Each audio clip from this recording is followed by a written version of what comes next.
നമ്മുടെ plus two say ഇംപ്രൂവ്മെന്റിന്റെ result ഇന്നലെ വന്നിരുന്നു.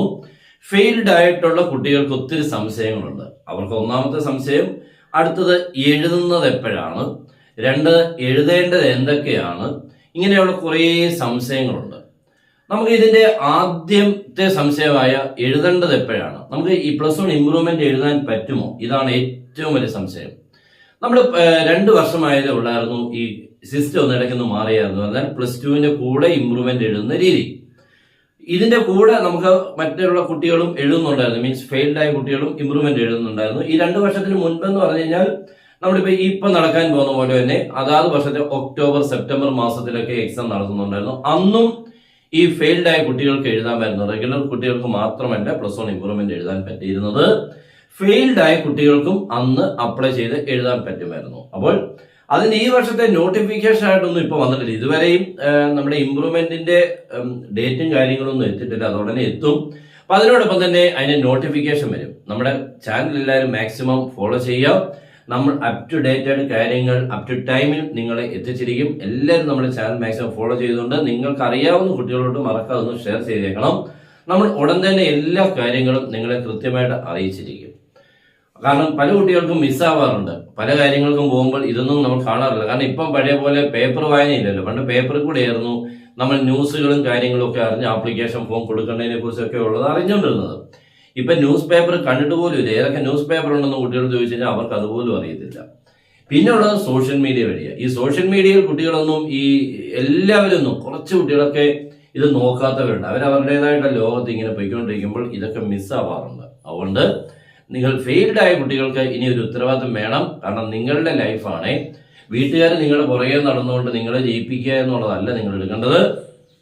നിങ്ങൾക്ക് ഇപ്പൊ വരാൻ പോകുന്ന ഈ പ്ലസ് വൺ ഇംപ്രൂവ്മെന്റ് വളരെ നന്നായിട്ട് എഴുതാൻ പറ്റും എന്നാണ് ഒരു 95% 99% ചാൻസ്. ഈ പ്ലസ് വൺ ഇംപ്രൂവ്മെന്റിന് നിങ്ങൾ ക്ലിയർ ചെയ്യാൻ ശ്രമിക്കണം. അപ്പൊ പ്ലസ് ടു അടുത്ത വർഷത്തെ പ്ലസ് ടു കൂടെ നിങ്ങൾക്ക് അറ്റൻഡ് ചെയ്യേണ്ടി വരും. അപ്പം ഇന്നത്തെ ഇപ്പോഴത്തെ സേയുടെ മാർക്ക് നമുക്ക് ചിലപ്പോൾ എടുക്കാനും പറ്റും. അങ്ങനെയുണ്ട് കേട്ടോ. എന്ന് പറയാൻ പലരും ചിലപ്പോൾ ഈ സേയുടെ മാർക്ക് ഇല്ലാതാവും എന്ന് പറയുന്നു. പക്ഷെ കഴിഞ്ഞ വർഷത്തെ അങ്ങനെയല്ലായിരുന്നു. ഈ സേയുടെ മാർക്ക് കൺസിഡർ ചെയ്യുന്നുണ്ടായിരുന്നു. പ്ലസ് ടു നമ്മളിപ്പോ എഴുതാൻ പോകുന്ന ഇനിയിപ്പോ അടുത്ത വർഷം കൂടെ ഒന്ന് എഴുതണം പ്ലസ് ടു റെഗുലർ.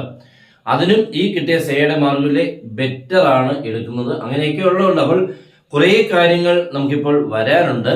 അത് ഉടൻ തന്നെ എത്തും. അത് നിങ്ങൾ നേരത്തെ അറിഞ്ഞ് അതിനനുസരിച്ച് വേണം തീരുമാനം എടുക്കാൻ. ഇപ്പൊ പ്ലസ് ടു സേയുടെ എടുക്കുന്നില്ല എന്നുണ്ടെങ്കിൽ അതിനനുസരിച്ച് പഠിക്കണം.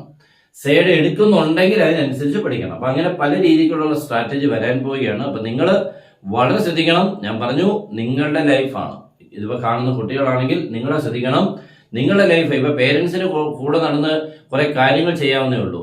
പഠിക്കുക, പരീക്ഷ എഴുതുക, അതിനെക്കുറിച്ചെല്ലാം കാര്യങ്ങൾ വീട്ടുകാരോട് അറിയിക്കുക എന്നൊക്കെയുള്ള ചുമതല നിങ്ങൾക്കാണ് കേട്ടോ.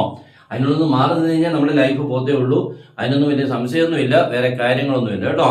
ആരും വന്ന് നിങ്ങളെ ഒന്ന് സഹായിക്കാൻ ഇപ്പൊ അങ്ങനെയൊന്നുമില്ല. ആർക്കും ആരെ സഹായിക്കാനുള്ള സമയമില്ല, മനസ്സുമില്ല. കാരണം അവരുടെ കാര്യങ്ങൾ അതിന് ഒത്തിരി ഉണ്ട്. അതുകൊണ്ട് ഈ കാണുന്ന ഓരോ കുട്ടികളും ഉത്തരവാദിത്വം എന്ന് പറഞ്ഞാൽ എന്താണെന്നുള്ളത് മനസ്സിലാക്കുക. കാര്യങ്ങൾ കൃത്യമായിട്ട് ചെയ്യും. ഇപ്പൊ തന്നെ ഫെയിൽഡ് ആയത് പല കുട്ടികൾക്കും ഭയങ്കരമായിട്ട് വിഷമമുണ്ട് അല്ലേ. കാരണം ഞാനിങ്ങനെ ഫെയിൽഡ് ആവേണ്ട അല്ല, എനിക്ക് 10ാം ക്ലാസ് നല്ല മാർക്ക് ഉണ്ടായിരുന്നവനാണ് എന്നൊക്കെയുള്ള ഒരു വിഷമമുണ്ട്. ഇനി ഒന്നും പറഞ്ഞിട്ട് കാര്യമില്ല. അതൊക്കെ സംഭവിച്ചു പോയി. ഇനിയും നമ്മൾ ഇതേപോലെ ഒരു മോശം സംഭവം സംഭവിക്കാതിരിക്കാനുള്ള വഴികൾ കൃത്യമായിട്ട് ചെയ്ത് പോവുക എന്നുള്ളതാണ് ഞാൻ പറഞ്ഞ ഉത്തരവാദിത്വം. അപ്പം നമ്മൾ എപ്പോഴും ഈ സോഷ്യൽ മീഡിയ നമുക്ക് സമയമുണ്ടെങ്കിൽ പോലും ഓഫ് ചെയ്ത് വെക്കുക. സമയമുണ്ടെങ്കിൽ ചുമ്മാതെ ഇപ്പോൾ സമയമുണ്ടെങ്കിൽ അത് ഓഫ്. അങ്ങനെ ഒരു മൈൻഡ് സെറ്റ് വളരണം. ഏതാ എങ്കിൽ നോക്കാനുള്ള ഇതല്ല, ഞാൻ ഇപ്പൊ നോക്കുന്നില്ല, പഠിത്തമായിട്ട് ബന്ധപ്പെട്ടുള്ള കാര്യങ്ങളാണ് കൂടുതൽ ശ്രദ്ധിക്കുന്നത് എന്നുള്ള വിചാരിച്ചുകൊണ്ട് മുന്നോട്ട് പോയെങ്കിലേ ഈ വർഷം കൊണ്ടെങ്കിൽ ഇത് കംപ്ലീറ്റ് ചെയ്യാൻ പറ്റുള്ളൂ കേട്ടോ. അപ്പൊ അതുകൊണ്ട് വളരെ ശ്രദ്ധിക്കണം എന്ന് ഞാൻ പറഞ്ഞത്. അപ്പോൾ രണ്ടാമത്തെ കാര്യം, ഏതൊക്കെ എഴുതണം. നമ്മളിപ്പോ ഫെയിൽഡ് ആയ സബ്ജക്ട് മാത്രം എഴുതിയാൽ മതി കേട്ടോ. പല കുട്ടികളും ചോദിക്കുന്നുണ്ട് ഇനി എല്ലാ സബ്ജക്റ്റും എഴുതണം. ഒരിക്കലും വേണ്ട. നിങ്ങൾക്കിപ്പോൾ മാത്സ് ഫെയിൽ ആയെങ്കിൽ മാത്സ് മാത്രം എഴുതിയാൽ മതി. നമ്മുടെ ക്ലാസ് ഉണ്ട്, നിങ്ങൾക്ക് ജോയിൻ ചെയ്യാം. നിങ്ങൾക്ക് maths, physics, chemistry, English, biology എല്ലാം ഉണ്ട്. നിങ്ങൾക്ക് ഏതാണോ, പ്ലസ് 1 ആണോ അതോ പ്ലസ് 2 ആണോ, 2 വർഷം ഞാൻ പറഞ്ഞ് എഴുതണം. പ്ലസ് 2 എന്തായാലും അടുത്ത വർഷത്തെ എഴുതുമ്പോഴും നന്നായിട്ടൊന്ന് പഠിച്ചെഴുതിയാൽ മാർക്ക് കൂടുന്നത് പ്ലസ് 2 നല്ലതായിരിക്കും കേട്ടോ. അതുകൊണ്ട് ഈ പ്ലസ് 1 ഇംപ്രൂവ്മെന്റ് മാത്രമല്ല പ്ലസ് 2 കൂടി അടുത്ത വർഷം എഴുതാനുള്ള ഒരു തയ്യാറെടുപ്പോടുകൂടി വേണം പഠിച്ചു പോകാൻ. രണ്ടുകൂടി എന്തായാലും ഒരു വർഷം നമ്മുടെ എന്തായാലും മിസ്സായിട്ടുണ്ട്. ഇനിയിപ്പോൾ നമുക്കത് നന്നായിട്ട് പഠിച്ചിറങ്ങുക എന്നുള്ളത് മാത്രം നോക്കിയാൽ മതി. ഇനിയും ഇത് ഫെയിൽഡായി 1 ഇയർ നമ്മുടെ നഷ്ടപ്പെട്ടു എന്നുള്ളത് ഒന്നും നിങ്ങൾ വിചാരിക്കേണ്ട. അതിന്റെ ഒരു പേടി, ഒരു വിഷമവും നാണക്കേടും ഒക്കെ ഒന്നും വിചാരിക്കേണ്ട. അതൊക്കെ നാട്ടിൽ നടക്കുന്ന പല കാര്യങ്ങളൊന്നേ ഉള്ളൂ. നമ്മുടെ കാര്യമാണ്, നമ്മൾ ഇനി അടുത്ത വർഷം പഠിച്ചിറങ്ങുന്നു, ഒരു കോഴ്സിന് വേറെ പോകുന്നു, ജോലി കിട്ടുന്നു, കാര്യങ്ങളെല്ലാം കഴിയുന്നു കേട്ടോ. അപ്പൊ അതിനെ കുറിച്ചൊന്നും വിഷമിച്ചുകൊണ്ടിരിക്കുന്ന ടൈമല്ല. നമ്മൾ മുന്നോട്ടുള്ള വഴി നന്നായിട്ട് വെട്ടി പോവുക എന്നുള്ളത് മാത്രമാണ് നിങ്ങൾ ഇപ്പൊ ശ്രദ്ധിക്കേണ്ടത്. അതിനു വേണ്ടിയുള്ള കാര്യങ്ങൾ പോസിറ്റീവായിട്ട് ചിന്തിക്കുക. വേറെ കാര്യങ്ങളൊന്നും നിങ്ങൾ വേറെ ഒന്നും വിഷമം വരുന്ന രീതിയിൽ കൂടെ ഒന്നും വരുത്തണ്ട. നിങ്ങളുടെ കാര്യമാണ്, നിങ്ങളാണ് അതിന് ചെയ്യേണ്ടത്, വൃത്തിയായിട്ട് ചെയ്യേണ്ടത് കേട്ടോ. അപ്പോൾ ഞാൻ പറഞ്ഞപ്പോൾ എല്ലാ സബ്ജക്റ്റ് എഴുതണോ എന്നുള്ള ചോദ്യമുണ്ട്. ഒരിക്കലും നിങ്ങൾക്ക് വേണ്ട, പോയ സബ്ജക്റ്റ് മാത്രം എഴുതിയാൽ മതി. +1 ഇംപ്രൂവ്മെന്റും +2ന്റെ +1 ഇംപ്രൂവ്മെന്റ് ഞാൻ പറഞ്ഞു, ഉടൻ തന്നെ അതിന്റെ നോട്ടിഫിക്കേഷൻ എത്തും. അന്നേരം എന്തൊക്കെയാണ് അതിനുള്ളിൽ പറഞ്ഞേക്കുന്ന നിർദ്ദേശങ്ങൾ, മീൻസ് ആർക്കൊക്കെ എഴുതാം, എങ്ങനെയൊക്കെ എഴുതാം, എല്ലാ കാര്യങ്ങളും. അതുപോലെ പഴയ മാർക്ക് എടുക്കുമോ അതോ പഴയ മാർക്ക് പൂജ്യമായിക്കൊണ്ട് ഇനി പുതിയതേ എടുക്കുള്ളൂ, ഇങ്ങനത്തെ കാര്യങ്ങളുണ്ട് വരാൻ. അപ്പൊ പല കാര്യങ്ങളും നമുക്ക് പടിപടിയായിട്ടായിരിക്കും വരുന്നത്. ഇതൊക്കെ അവരുടെ ഡിപ്പാർട്ട്മെന്റ് ഇങ്ങനെ ചെയ്യേണ്ടതും അവരുടെ ഒരു ഉത്തരവാദിത്വമാണ്. അതൊക്കെ കറക്റ്റായിട്ട് വന്നാൽ നമുക്കും ഒരു ബുദ്ധിമുട്ടില്ല. ഇത് ലേറ്റ് ആവുന്നതോറും നമുക്ക് ടെൻഷൻ അടിക്കും, എങ്ങനെയാണെന്നുള്ള ഡിസിഷൻ എടുക്കാനുള്ള ബുദ്ധിമുട്ടുണ്ട്. ഇങ്ങനെ പല കാര്യങ്ങളുണ്ട്. അപ്പൊ എല്ലാം ഉടൻ തന്നെ വരും എന്നാണ് നമ്മുടെ പ്രതീക്ഷ. എന്തായാലും വരുമ്പോൾ ആദ്യം തന്നെ നമ്മുടെ ചാനലിൽ കൂടെ നിങ്ങളെ അറിയിച്ചിരിക്കും. ഓക്കെ, അപ്പോൾ ഇതൊന്ന് പറയാൻ വേണ്ടിയായിരുന്നു വന്നത്. അപ്പോൾ പല സംശയങ്ങളും കുട്ടികൾക്കുണ്ടെന്ന് പറയുന്നത് പോലെ ഇപ്പം പിന്നെ മറ്റൊരു ചെറിയൊരു സ്ട്രാറ്റജി എന്ന് പറഞ്ഞാൽ, ഇപ്പോൾ +2 +1 +2 ചിലപ്പോൾ ഫെയിൽ ആയി കാണും, +1 ജയിച്ചിട്ടും ഉണ്ടാവും.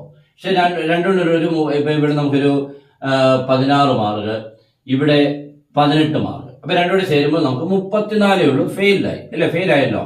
ഈ ഫെയിൽ ആകുമ്പോൾ നമ്മൾ ഇനി എന്താ, നമ്മൾ ഫെയിൽ ആയത് +2 ഇല്ല. അപ്പൊ നമ്മൾ എന്താണ്, +2 അങ്ങ് എഴുതാം. പക്ഷെ +2 ഇപ്പൊ നമുക്ക് എഴുതാൻ പറ്റുമോ? ഇല്ല. അപ്പൊ എന്തായാലും അതിന് മുമ്പുള്ള +1 ഇംപ്രൂവ്മെന്റ് കൂടെ എഴുതണം. അപ്പൊ നിങ്ങൾ ഈ വരാൻ പോകുന്ന ഇംപ്രൂവ്മെന്റ്, ഈ 18 എന്നുള്ളത് ഒരു 22 ആക്കി. അപ്പൊ പഴയ മാർക്ക് അവിടെ തന്നെ കിടക്കും എന്നാണ് ഇപ്പോഴത്തെ രീതി കൂടെ. ഇപ്പോഴത്തെ അങ്ങനെ രണ്ടുകൂടെ ചേരുമ്പോൾ 38 ആയി പാസ്സാവാം. അപ്പോഴും +2 മാത്രമായിട്ട് നോക്കുമ്പോൾ ഫെയിൽഡ് ആയി കിടക്കുക. ഓക്കെ, അപ്പൊ നിങ്ങൾ എന്ത് ചെയ്യണം, അടുത്ത വർഷത്തെ ഈ വരാൻ, അപ്പൊ നിങ്ങൾ പാസ്സായി എന്നുള്ളതാണ്. പക്ഷേ നിങ്ങൾ എന്ത് ചെയ്യണം, അടുത്ത വരാൻ പോകുന്ന മാർച്ചിലെ ആ +2 എക്സാം ഈ 16 എന്നുള്ള ഒന്ന് കൂട്ടി ഒരു 18 മണ്ടയ്ക്കോട്ടുള്ള രീതിയിൽ കൂടെ എത്തിക്കാൻ ശ്രമിച്ചാൽ അത് അടിപൊളിയായിട്ട് മാറുകയും ചെയ്യും കേട്ടോ. അപ്പൊ ഇങ്ങനെയുള്ള കാര്യങ്ങളൊക്കെയാണ് നിങ്ങൾ മനസ്സിലാക്കേണ്ടത്. എന്തൊക്കെ ചെയ്യണം, അത് ഓരോരുത്തരുടെയും ഓരോ രീതി കൂടെ. എല്ലാവർക്കും ഇങ്ങനെയല്ല, പല രീതി കൂടെ. അപ്പൊ പലർക്കും തിരിച്ചുള്ളവരുണ്ട്. തിരിച്ചാണെങ്കിൽ ഏറ്റവും എളുപ്പമാണ് എന്ന് പറഞ്ഞാൽ +2 ഇപ്പോൾ ജയിച്ചു, 18 ഉണ്ട്, ഇതിന് 14 ഉള്ളൂ. അപ്പൊ രണ്ടോടെ 32 ഉള്ളൂ. അപ്പൊ നമ്മൾ എന്ത് ചെയ്യണം, ഇംപ്രൂവ്മെന്റ് അങ്ങോട്ട് എഴുതി ഈ 14 എന്നുള്ളത് നിങ്ങൾക്ക് എത്രത്തോളം കൂട്ടാം, ഏറ്റവും കുറഞ്ഞത് നമുക്കൊരു 4 മാർക്കോട് കിട്ടിയാൽ മതി. അതൊരു 18 ആക്കിയാൽ, എന്നാലും 18 മണ്ടയ്ക്കോട്ട് എത്തിച്ചാൽ ഓക്കെ കേട്ടോ.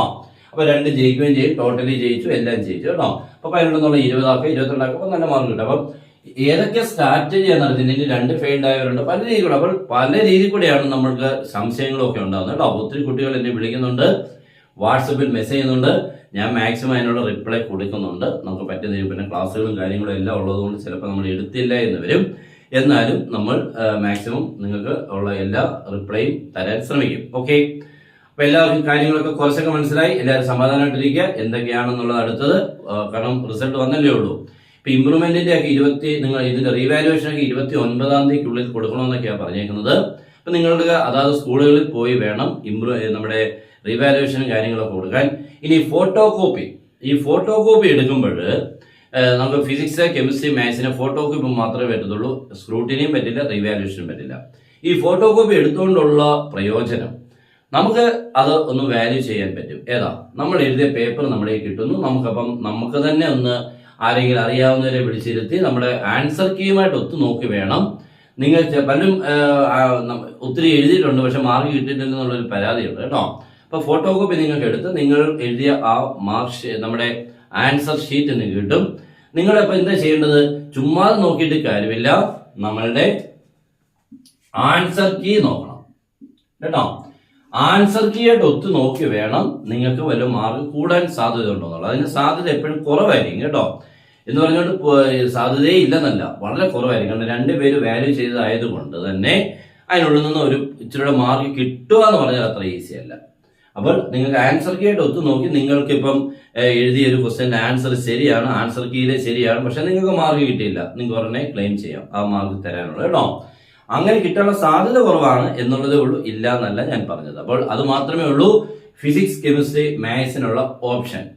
അല്ലാതെ മറ്റുള്ള 2 ഓപ്ഷൻസും ഈ 3 സബ്ജക്റ്റിന് പറ്റില്ല, ഡബിൾ വാല്യുവേഷൻ ആയതുകൊണ്ട്. മറ്റുള്ളതിനെല്ലാം റിവാലുവേഷനും കാര്യങ്ങളും എല്ലാം പറ്റുകയും ചെയ്യും. ഓക്കെ, അപ്പോൾ അത് പിന്നെ നമ്മുടെ ഇമ്പ്രൂവ്മെന്റിന്റെ കാര്യം അതാത് സ്കൂളുകളിൽ പോയാണ് കാര്യങ്ങളൊക്കെ കൊടുക്കേണ്ടത്. അത് ടൈമിൽ കൊടുക്കുകയും വേണം കേട്ടല്ലോ. അപ്പോൾ ഏകദേശം കറക്റ്റായി എന്ന് വിചാരിക്കുന്നു. അപ്പോൾ നമ്മൾ ഇന്നത്തെ ഈ സെഷൻ കംപ്ലീറ്റ് ചെയ്യാണ്. അടുത്ത നിങ്ങളുടെ പല പല കാര്യങ്ങളുമായിട്ട് നമ്മൾ കൃത്യമായിട്ട് നിങ്ങളെ അറിയിക്കും. എല്ലാവരും മാക്സിമം ഫോളോ ചെയ്യുക, മാക്സിമം ഷെയർ ചെയ്യുക. എല്ലാവർക്കും ബെസ്റ്റ് വിഷസ്. Good bye.